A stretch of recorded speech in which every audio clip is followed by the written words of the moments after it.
আমার কাছে ঠাকুরই ultimate, ঠাকুরই absolute. এটা খুব ভাবের কথা না, আবেগের কথাটা। এটা একটু মানে পরাবিদ্যাটা ঠাকুরই আমার কাছে। এবার পরাবিদ্যা মানে এটা হচ্ছে হাইয়েস্ট নলেজ, অ্যাবসলিউট নলেজ। আর অ্যাবসলিউট নলেজটা কী বুঝছো? অ্যাবসলিউট নলেজ কোনটাকে অ্যাবসলিউট নলেজ বলা যেতে পারে?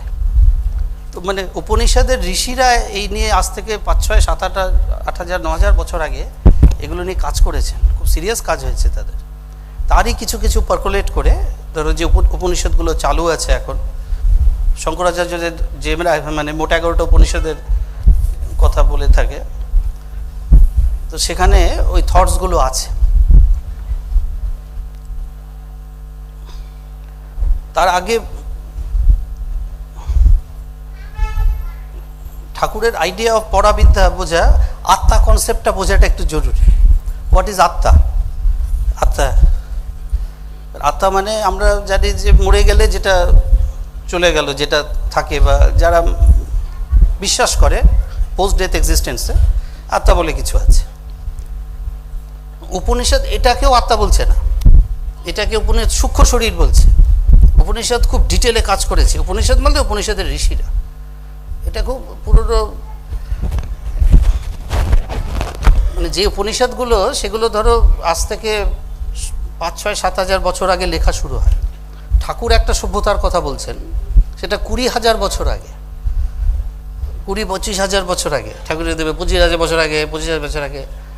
তখন কি একটা সভ্যতা ছিল? প্রমাণ করা এই অর্থে আমাদের যা হাতে যা ডেটা স্টাফ আছে তাতে হয়তো প্রমাণ একটু কঠিন, কিন্তু প্রমাণ আছে কিছু কিছু। একটা ডিকশনারি পাওয়া যায়, ইয়াক্ষী বলে এক ঋষির লেখা, মুনিবা ঋষির লেখা, নিরুক্ত বলে, সেটা 800-900 BC ডেটস ব্যাক। সেটা ডিকশনারি কখন হয়? যখন একটা ল্যাঙ্গুয়েজ খুব সুন্দরভাবে ডেভেলপড হয়েছে, তখনই তার ডিকশনারি তৈরি হয়। তাতে 2-1টা অ্যালফাবেট দেখেছি আমি। ঠাকুরের যে অ্যালফাবেটগুলো লিখতেন, মানে আদিপালি বা আমি দেববাণী বলি, ওই তার সাথে মিল আছে। তার মানে তারও আগে কিছু ছিল, ওগুলো মানে সময়ের সাথে সাথে হয়ে গেছে। সেটারই ওই যে গভীর ভাবটা ছিল 20-22-25 বছর আগে, 25,000 বছর আগে, ওইটাই কিছু কিছু উপনিষদগুলোতে এখনও রয়ে গেছে। তো আমার কাছে ঠাকুরই প্রথমে, এটা কিন্তু শেষেও এটাই আসবে। আলটিমেট পরাবিদ্যা বলতে ঠাকুর অ্যান্ড অনলি ঠাকুর, অন্য কিছুও না। এবার থিওরিটিক্যালি ব্যাপারটাকে যদি টেকনিক্যালি অ্যাটাক করা হয়, জায়গাটা কি অর্থে বলা, এটা বোঝার আগে ওই জন্য আত্মা বোঝাটা জরুরি। আত্মা বোঝাটা জরুরি কেন? উপনিষদ আত্মাকে ব্রহ্মার সাথে রিলেট করছে। অহং ব্রহ্মাস্মি, বৃহদারণ্যক উপনিষদ। আয়ম আত্মা ব্রহ্ম, ঐতরেয় উপনিষদ, ঋগ্বেদের অন্তর্গত, বুঝছো?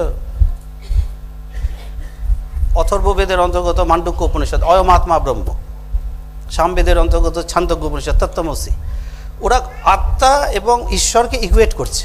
ফলে ইমিডিয়েট ঈশ্বরকে পাওয়া যাচ্ছে না, তো মানে সার্চটা শুরু করা যায় কিভাবে? শুরুটা করা হোক আত্মার থেকে, এইভাবে। ওই জন্য ওই অর্থে আত্মা জানাটা জরুরি। তো পরাবিদ্যাতে ঢোকার আগে আমি ঠাকুরের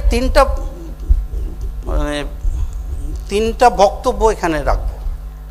দুটো 2-9-85 থেকে, একটা তত্ত্ব জিজ্ঞাসার থেকে।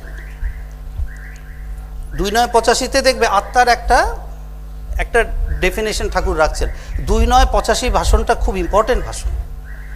আই হ্যাভ ফাউন্ড, মানে রামকৃষ্ণ মিশনের সন্ন্যাসীদের দেখেছি, ওটার ওই একটি ভাষণ শুনে 37-38 মিনিটের, 37 মিনিট 56 সেকেন্ডের ভাষণ, পাগল হয়ে গেছে। মানে 2010 নাগাদ একজনকে আমি সিডিতে দিয়েছিলাম, তখন পেনড্রাইভ আসেনি। তো ওই যে সে ওটা নিয়ে চলে গেল। এই ভাষণটা যখন চালাচ্ছিলাম আমি, আমার সামনে বসেছিল, ও চিৎকার করছিল, হি নোজ। কারণ এরা কি ট্রেন্ড, স্পিরিচুয়ালি ট্রেন্ড, উপনিষদ দিয়া ট্রেন্ড। ফলে ওদের কাছে ওরা খুব ইকুয়েট করতে পারছে যে ঠাকুর যেভাবে ব্যাখ্যা করছেন ওগুলো, দ্যাটস অ্যাবসলিউট। ওইভাবে নিয়েছে খুব। তো ওই জন্য 2-9-85 ভাষণটা খুব জরুরি। 2-9-85-তে দেখবে আত্মার একটা ডেফিনিশন, একটা মোটামুটি একটা স্কেচ রাখছেন ঠাকুর। এই যে দেখতে পাও, শুনতে পাও, দর্শন, শ্রবণ, খেতে পাও, এই চার পাঁচটা প্লাস বিবেচনা, এটাকে তালা বাইরে ছেড়ে দাও, এটাই আত্মা। 2-9-85 খুব মাইনরলি শুনবে। আর এগুলো অ্যাকচুয়ালি কি শোনার বোঝার ব্যাপার না, এটা বুঝতে ইট মে টেক মানে থাউজেন্ডস অফ বার্থস, পরিষ্কার কথা বলছি। এটা রেগুলার কানে দিতে হয়। ব্রেকফাস্ট আজকে করলে তো কালকে করো না তা না। তো এটা কেউ যদি মনে করে বুঝে গেছে, ওর থেকে বোকা কেউ নেই। আমি এই সাবজেক্টের খুব টপ জায়গায় গেছে এমন লোককে চিনি, সেই অর্থে খুব দায়িত্ব নিয়ে বলছি। এখানে কেউ বললো ওটা বুঝে গেছে, না, বোঝার কথা নয়। এবার যত তুমি শুনতে শুনতে হয় কি ওইতে রিদমে ভাইব্রেট করতে থাকে তোমার ভাবনাগুলো, চেতনাগুলো, তাহলে বোঝাটা আরও পাকা হয়। বুঝছো বুঝেছি? তো 3টা পয়েন্ট, একটা হচ্ছে আত্মা সম্বন্ধে ওখানে বলছেন যে দর্শন, শ্রবণ, স্পর্শ, গন্ধ, সাথে বিবেচনার একটা শব্দ দিচ্ছেন, যেটা অদ্বৈত বেদান্ত নর্মালি দেয় না, সাংখ্য দর্শন দেয় না। ওরা মন হিসাবে দেখছে। ওকে, এটাকে চাবি মেরে ফেলে দাও, ছেড়ে দাও, এটাই আত্মা। অ্যাকচুয়ালি এটাই থাকে, এটাই ছিল এবং এটাই থাকে। এটাকে পঞ্চতন্মাত্রা বলা হয় সাংখ্য দর্শনে, সাংখ্য যোগ বিয়ে প্রাবিদ্যাতে। আত্মা মানে এই গন্ধ, শব্দ, বর্ণ, স্পর্শ, এগুলো পঞ্চতন্মাত্রা অ্যাকচুয়ালি, এবং প্লাস বিবেচনাটা রাখছেন এক। দ্বিতীয় পয়েন্টটা যেটা রাখবো, ঘুরে ফিরে এই 3টা পয়েন্ট মাথায় রেখে দেবে, তাহলে আলোচনাটা বারবার ওগুলো টাচ করব, ওগুলো টাচ করে মানে ধরে আলোচনাটা চলবে। দ্বিতীয় পয়েন্ট যেটা, সেটা ওই 2-9-85 দেখবে এখানে প্রেম করার অধিকার নেই, বাচ্চা দেওয়ার অধিকার নেই, এই কথাগুলো বলা। এটা this is the starting of পরাবিদ্যা, এটা তিনি বলতে পারেন। বুঝতে পারছো? তাহলে এখানে করবোটা কি, অ্যাকচুয়ালি অপশানটা কি রইল আমাদের? এইখান থেকে কিন্তু টেক অফটা হবে। আর থার্ড, একেবারে ধরো পরাবিদ্যার ডোরে ঢুকছি, যেটা পরাবিদ্যার দরজা দিয়ে ঢোকা, সেটা ভাষণটার মধ্যে ওইভাবে নেই, ছড়িয়ে ছিটিয়ে আভাসে অবশ্যই আছে। তত্ত্ব জিজ্ঞাসায় দেখবে, তত্ত্ব জিজ্ঞাসা সেকেন্ড পার্টে, যে আমরা যে এসছি, জীবজগতে এসছি, আসবার এটা প্রয়োজনীয়তা কি, এরকম একটা প্রশ্ন আছে। আমরা যে এসছি এখানে জীবজগৎ, দেখবে তত্ত্ব জিজ্ঞাসা সেকেন্ড পার্টে আছে দেখবে, তুমি তো জানো এগুলো। আসবার প্রয়োজনীয়তা কি? ঠাকুর শুরুই করছেন, দ্যাটস ব্রিলিয়ান্ট। আমরা যে এসছি, জীবজগতে এসছি, আমি বলবো তোমরা কেউই আসোনি। এটা কিন্তু পরাবিদ্যার door start. This is extremely profound. আসিনি আমরা, তাহলে আমরা আসি, ঠাকুর বলছে আমরা আসিনি।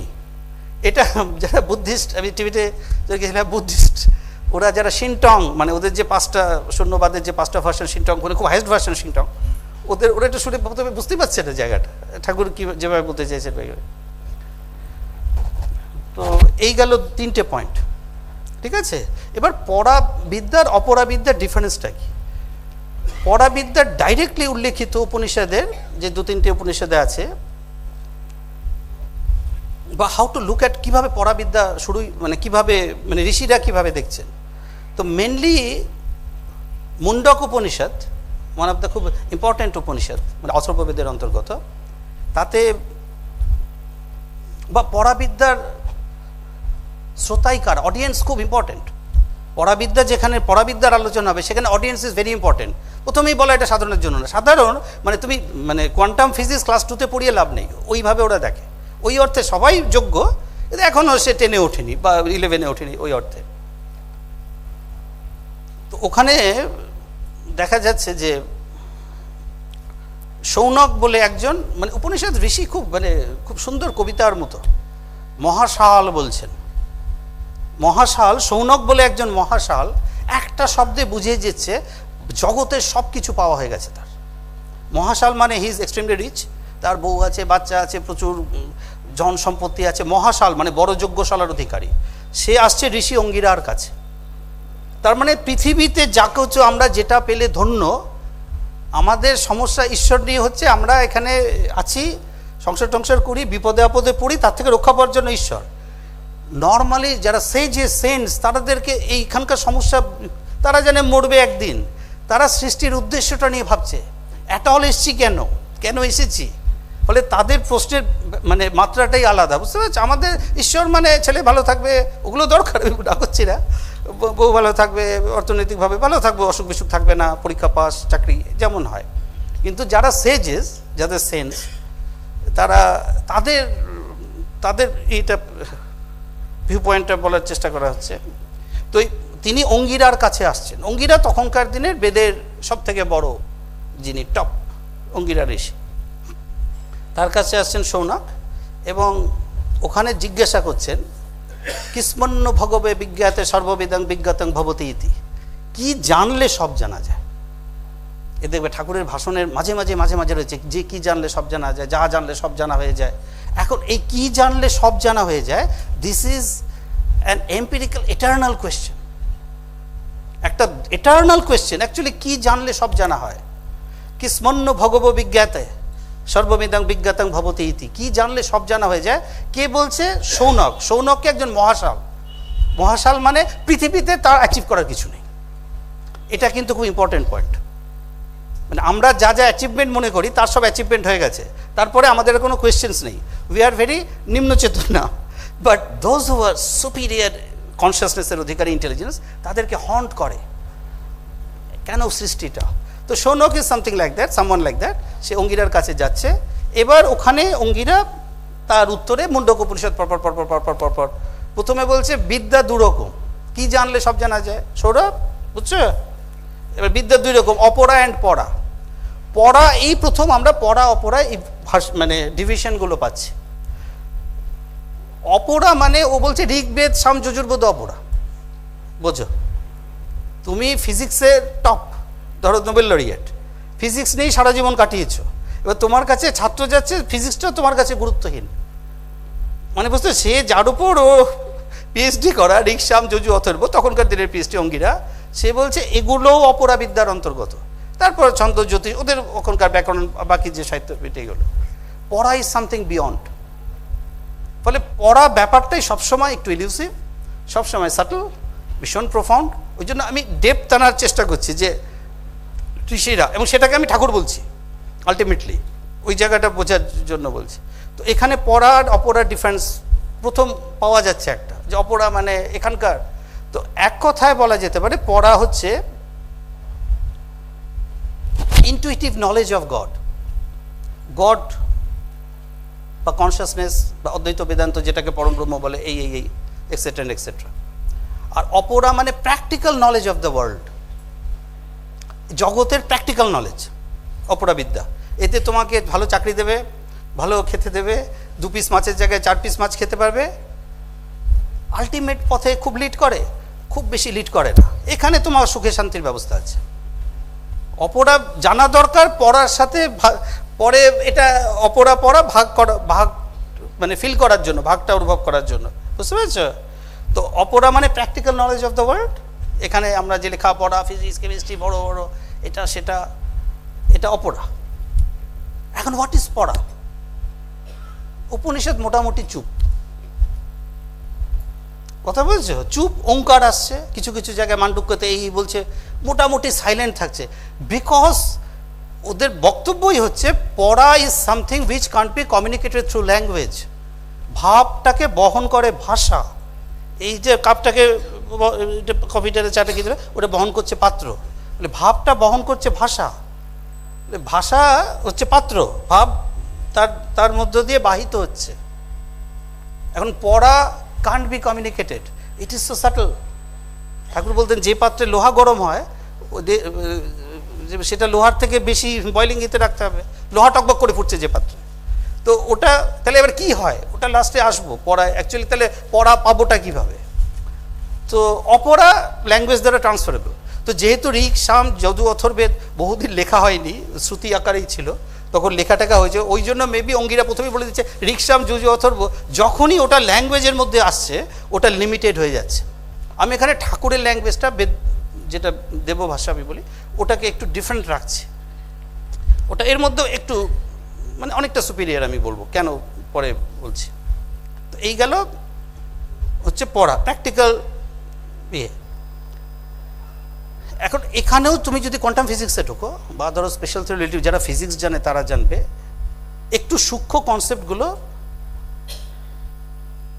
Counter common sensical. Common sense বলতে আমরা যেটা বুঝি তার থেকে একটু সূক্ষ্মে গেলে, বুঝতে পেরেছো? কোয়ান্টাম ফিজিক্সেও তুমি দেখবে ওয়েভ, দা পার্টিকেল, অনেক রকম বক্তব্য আছে, ম্যাথমেটিক্স আছে, ওয়েভ ফাংশন আছে, এই আছে।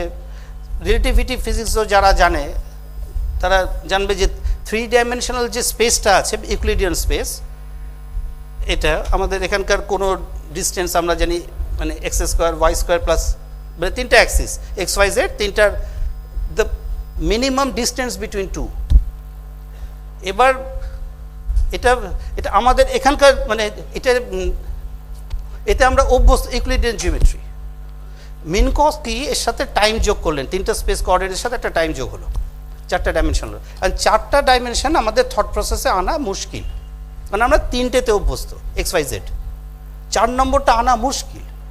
এখন তার জন্য ম্যাথমেটিক্সের হেল্প নেওয়া হলো। তো দ্যাটস মিন কসকিয়ান জিওমেট্রি।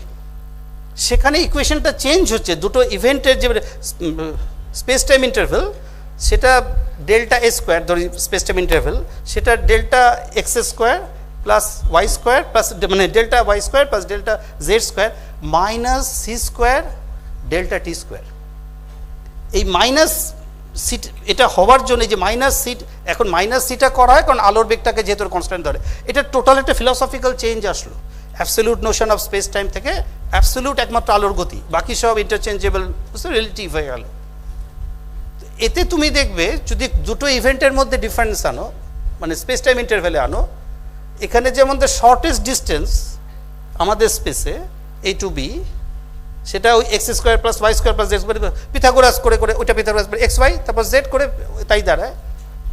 ওখানে শর্টেস্ট মানে একটা ইভেন্টের দুটো ইভেন্টের মধ্যে ডেল্টা এস শর্টেস্ট যেটাকে আমরা মানে স্ট্রেট লাইন ধরছি সেটা লংগেস্ট টাইমের হিসাবে লংগেস্ট হয়, বুঝেছো? ফলে এটা এটা আমি এতে ঢুকছি না টেকনিক্যালে, যারা ফিজিক্স এরিয়ে তারা ভালো বুঝতে পারবে এটা। মানে যখনই আমি বক্তব্য হচ্ছে যখনই তুমি সূক্ষ্ম কিছুতে ঢুকছো it is always counter common sensical মানে আমরা যেভাবে জগৎ এতদিন দেখে এসেছি তার থেকে একটু ডিফারেন্ট অন্যদিকে যাচ্ছে, সেটাকে নর্মাল ইয়েতে আনা যাচ্ছে না। এটা বোঝানোর জন্য বললাম যে অপরাবিদ্যা তো পরাবিদ্যা যখনই তুমি ঢুকবে নর্মাল যে জগৎটাকে দেখছো, যখনই তুমি পড়াতে উন্নতি হচ্ছ আস্তে আস্তে পড়ার দিকে ঢুকছো, নর্মাল জগৎ সম্বন্ধে যে আইডিয়া সেটা চেঞ্জ হতে থাকে। জগৎ সম্বন্ধে জগতের কি উদ্দেশ্য যেটা নর্মাল লোক জানে, পরাবিদ্যার অধিকারী যিনি হতে চলেছেন তার কাছে উদ্দেশ্যটা চেঞ্জ। আমাদের তো উদ্দেশ্য জানা আছে, জন্মালাম, এবার একটা পড়াশোনা হবে, তারপর একটা চাকরি হবে, তারপর একটা প্রেম হবে, তারপর একটা বিয়ে হবে, তারপর মানুষের কাজ করো কী কী সব হবে টাবে, একদিন আমরা না মানে চলে যাবে। এটা তো অপরাবিদ্যার অধিকারী। আর পরাবিদ্যার অধিকারী কিন্তু এর মধ্যে আরও গৌর উদ্দেশ্য দেখতে পাচ্ছে জগৎ, বুঝতে পেরেছ? সৃষ্টির বাদ। তো এইবার ওই 3টা পয়েন্ট মনে রেখেছে সব, হ্যাঁ 3টা পয়েন্ট কিন্তু ওটা কিন্তু মেন, ওটা ঘুরে ফিরে ওটা আসতে হবে। এবার ঋষিরা কিভাবে দেখছে, ওই সময়ের যে বড় বড় ঋষিরা তারা এটাকে কিভাবে দেখছে। এখানে এই যে অদ্বৈত বেদান্তের কথা বললাম এটা একটা কারণ, বা এই যে রাজযোগের কথা বললাম, রাজযোগ আমার মতে খুব পাওয়ারফুল ফিলসফি আমাদের যে ষড়দর্শনে, আমি বলবো সব থেকে পাওয়ারফুল যে ষড়দর্শন, বুঝতে আমার যে 6টা দর্শন, 4টা বেদ থেকে 6টা দর্শন বেরিয়ে এসেছিল। পতঞ্জলির যোগ, কপিলের সাংখ্য, কণাদের বৈশেষিক, গৌতমের ন্যায়, জমিনীর পূর্ব মীমাংসা, ব্যাসের উত্তর মীমাংসা। এর মধ্যে সব থেকে পাওয়ারফুল ফিলসফিক্যালি সাংখ্য দর্শন বলবো, রাজযোগ সব থেকে সলিড। এখন এটা কোনটাকে সলিড বলা হচ্ছে? ধরো তন্ত্র সর্টেড, খুব অর্ডার্ড প্র্যাকটিক্যাল সাইডটা তন্ত্রের, থিওরি পার্ট ভীষণ উইক। অদ্বৈত বেদান্ত থিওরি পার্ট ভয়ঙ্কর ঠিকঠাক, প্র্যাকটিক্যাল পার্ট হেজি। রাজযোগ দুটোই খুব প্রফাউন্ড। রাজযোগ ঈশ্বর মানব, ঈশ্বর থাকুক না থাকুক, মানে সাংখ্য দর্শন থেকে যেহেতু রাজযোগ প্রভাবিত, খুব একটা ইয়ে করছে। তো যাই হোক, তাহলে পরাবিদ্যা কমিউনিকেটেড হয় কিভাবে, করা যায়টা কি, বুঝতে পেরেছ? এবার তুমি ঠাকুরের এটা যে অর্থবোধে যেটা হয়, ঠাকুর যে নাম করতে বলছেন, ঠাকুর যে রাস্তাগুলো দেখাচ্ছেন আধ্যাত্মিক সাধনার কথাই যদি বলো, তুমি দেখবে খুব কোনো মানে নিয়ম কানুনের ব্যাপার নেই, আমিষ নিরামিষের ব্যাপার নেই। ঠাকুর জাস্ট খুব সহজ কতগুলো রাস্তা বাতলে দিচ্ছে। তুমি যে ভাষণগুলো খুব প্রচুর ভাষণ শোনো এবং মনোযোগ দিয়ে অনেক দিন ধরে শোনো, ঠাকুর নাম করতে বলছেন, বুঝতে পারছো? ঠাকুর জপ করতে বলছেন, ঠাকুর আজ্ঞা চক্রে মাঝে মাঝে এখানকার আজ্ঞা চক্রে মন দাও এরকম কিছু বলছেন।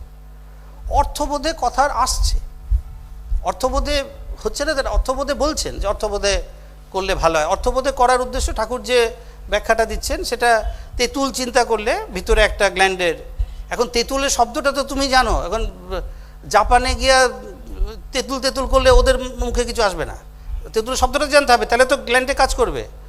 জাপানি ভাষায় তেঁতুলটা কী কয় জানো, তামারিন্দো, তামারিন্দো তামারিন্দো বলে আমাদের কিছু যায় আসছে না, ওদের আবার দেখা গেল সাংঘাতিক। তবে অর্থবোধের কথা বলছেন, কিন্তু ওভারঅলভাবে দেখবে ঠাকুরের কথাতেই আছে এটা পরাবিদ্যার এমন একটা এফেক্টিভ ব্যাপার আছে, যিনি পরাবিদ্যার অধিকারী তার কথার তো এইটা তোমার মানে না বুঝলেও শুনলেও চলবে। ঠাকুরের দেখবে ভাষণে আছে না নামে, কানে গেলেই হবে, দিস ইজ পরাবিদ্যা। পরাবিদ্যা ডিপেন্ডস আপন পিওর টাচ। পরাবিদ্যা মানের উপর বাতাস, বাতাস যদি লাগে, এটা তুমি বাতাস বলে দিলে চীনা ভাষায়, জাপানি ভাষায়, বাংলা ভাষায় বাতাসটা লাগলে তুমি ফিল করছো। তো পরাবিদ্যাও তোমার ভাষা জানা না জানার উপর করবে না, একমাত্র ঠাকুরের ভাষণে তুমি পাবে। আমি কারোর ভাষায় কথা পাইনি, এটা শুনলেও কাজে দেবে বাবা, এই কানে গেলেও ভালো। এই যে বেদবাড়ি ঠাকুরের হাতিপালি ছেড়েই দাও, ঠাকুরের বাংলা হাঁচি কাশি কানে গেলেও ভালো, কারণ ঠাকুর মানে আমার কাছে বুঝতে পারছো তো আলটিমেট পরাবিদ্যার আধার। ফলে you touch him, you see him, you love him, তুমি তার কথা শুনছো, ভাষণটার মধ্যে কি অ্যালাইভ অ্যান্ড মানে পালসেটিং সেই মানে ইয়েটা থাকছে, মানে ফিগার সেই ইয়েটা থাকছে, ঠাকুরের স্পিরিটটা থাকছে, মানে পালসেটিং আওয়াজটা রেকর্ডেড আছে বলে। তো পরাবিদ্যা হচ্ছে হয় টাচে, পরাবিদ্যা হয় শ্রবণে, পরাবিদ্যা হয় দর্শনে। ঠাকুরের নিজেও দেখবে সারেগামা চর্চা, আলাউদ্দিনের বললাম সায়ের অর্থ কী বলে কইতে পারতাম না, ঠাকুর নিজেই বলছেন সায়ের অর্থ 72 ঘন্টা 24 ঘন্টা করে। ফলে অর্থ অর্থ বোঝার একটা কথা বলছেন, অর্থ বুঝে গেলে কিন্তু কাজের এমনি শুনলেই হবে। ওই জন্য খুব মাইনুটলি পরাবিদ্যা একবার পেয়ে গেলে তোমার কাছে বিশাল সুযোগ, তেমনি বিশাল রিস্ক। রিস্কটা হচ্ছে তুমি যদি ওটাকে ওইভাবে যত্ন করে না রাখা হয়, বুঝতে পারছো, পরে আফসোসটা হয়। যারা চলে চলে যায় তারা তখন ও এই বাবা আরও কত, কারণ এটা আলটিমেট নলেজ, এটা অ্যাবসলিউট নলেজ, এর উপর কিছু নেই। বুঝছো, এটা যত তুমি বুঝতে পারবে যে সৃষ্টিটা কেন, রহস্যটা কেন, এবং তাতে কী হয় পরাবিদ্যার এই ভাবনা টাবনাগুলো, এটা জাস্ট টাচে টাচে একটা গরম পাত্র, একটা পার্টিকুলার ফ্রিকোয়েন্সি খুব মানে র্যাপিডলি মুভিং মানে মলিকুলস অ্যান্ড এক্সেট্রা এক্সেট্রা, ওটা যখন ঠান্ডা পাত্রের মানে হিট কন্ডাক্টিং কোনো ঠান্ডা পাত্রের গীতে আসলো, কিছুই না, ওর ভাইব্রেশনে ও টাচ খাচ্ছে, এবং একই ফ্রিকোয়েন্সিতে এই যদি স্টেডি হিটেড আপ রাখা যায় এটাকে, ওটা ওটা এক মাত্রায় তাপমাত্রায় চলে যাবে। তো সারেগামা কিছুই না, করতে করতে করতে করতে সারেগামার ওই রিদমটা নিয়ে আসলো। আর তুমি ওই ঠাকুর, মেন ব্যাপারটা ঠাকুরকে ভালোবাসা, ঠাকুরকে নিয়ে থাকা যতটা বেশি সময় পারা যায়, এবং ঠাকুর একটা সোজা রাস্তা দিয়েছেন নামটা করা। এটা যত তুমি ওটা নিয়ে ভাববে, ওটা নিয়ে চিন্তা করবে, ওটা নিয়ে তোমার ভিতরে যে হাজার হাজার হাজার গ্ল্যান্ডসগুলো, ওগুলো ওই রিদমে ভাইব্রেট করতে শুরু করে, এবং আলটিমেটলি তুমি একটা ঠাকুর কী ভাবছে তুমিও তখন ভাবতে, ফ্রিকোয়েন্সিটা এক হয়ে যাচ্ছে। এটাই বীজ ওই জন্য দেয় যে ওই একই, উনি যেভাবে ভাবছেন তুমি সেইভাবে ভাবতে ভাবতে শুরু করছো, হ্যাঁ, তিনি তার মতো করে the world as you see. তো